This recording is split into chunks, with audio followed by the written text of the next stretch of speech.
இதுக்கு தான் படிக்கடா படிக்கடான்னு அடிச்சுக்கிட்டேன் அப்படின்ற மாதிரி இன்றைக்கி ஒரு வேலையை பண்ணிட்டேன். ஆமாங்க, இந்த கோலத்தை வந்து ஃபஸ்ட்டு லைவில் போடலான்னு ஸ்டார்ட் பண்ணி கோலத்தை முடித்து பார்க்குறப்ப தான் தெரியுது லைவை வந்து சரியாகவே ஸ்டார்ட் பண்ணலைன்னு. அப்புறம் வந்து சரி இந்த பார்டர் போடுறதையாவது நம்ம ரெக்கார்ட் பண்ணிவிட்டு பார்டர் போடுறது பற்றி ஒரு சீரீஸ் போடலான்னு நினச்சிருந்தேன். அதுக்காக இந்த தொடக்கத்தை வச்சுக்கலாம். இந்த பார்டர் வந்து ரெண்டு ரெண்டு புள்ளி எத்தனை வேணுமோ உங்களுக்கு, எவ்வளோ நீள பார்டராகவும் போடலாம், குட்டி பார்டராகவும் போடலாம். இந்த மாதிரி இந்த பார்டர் வந்து ரொம்ப அழகு, ரொம்ப ரொம்ப ஈஸி. இது எப்படி போடணுன்னா, எத்தனை புள்ளி கணக்கெலாம் இல்லை, எவ்வளோ நீளம், ஆட் நம்பர் ஈவன் நம்பர் எது வேணாலும் வச்சுட்டு நடுவில் இந்த மாதிரி அழகாக ஒரு புள்ளி வச்சிடணும். அவ்வளோதாங்க. இந்த மாதிரி 3 புள்ளிகளாக சேர்த்து வி வடிவத்தில் இந்த மாதிரி போட்டோன்னா இந்த பார்டர் வந்து ரெடி ஆயிரும்.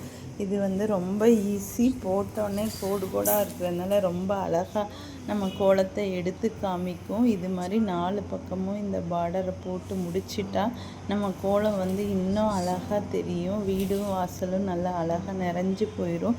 ஸோ ஒரு நாள் வந்து வாசல் படியில் வந்து 2 பக்கமும் பூக்கள் அது மாதிரி வரைவோம். இன்னொரு நாள் வந்து இந்த மாதிரி போடலாம். இது வந்து இன்னும் உங்கள் வீட்டில் வந்து நம்ம ஏதாவது விசேஷம்னா இந்த மாதிரி ஓரத்தில் சுவர் ஓரத்தில் ஃபுல் நீளமாக இதை போட்டுக்கிட்டே போகலாம். சின்ன பிள்ளைங்களுக்கெலாம் ட்ரைனிங் எடுக்கிறதுக்கு இந்த கோலம் ரொம்ப ரொம்ப உதவியாக இருக்கும். இந்த கோலத்தை நீங்களும் போட்டு இந்த பார்டரை வந்து போட்டு பாருங்கள், கண்டிப்பாக உங்களுக்கு பிடிக்கும். கோலமும் ரொம்ப அழகாக இருக்கும். தேங்க்யூ ஃபார் வாட்சிங் ஃப்ரெண்ட்ஸ்.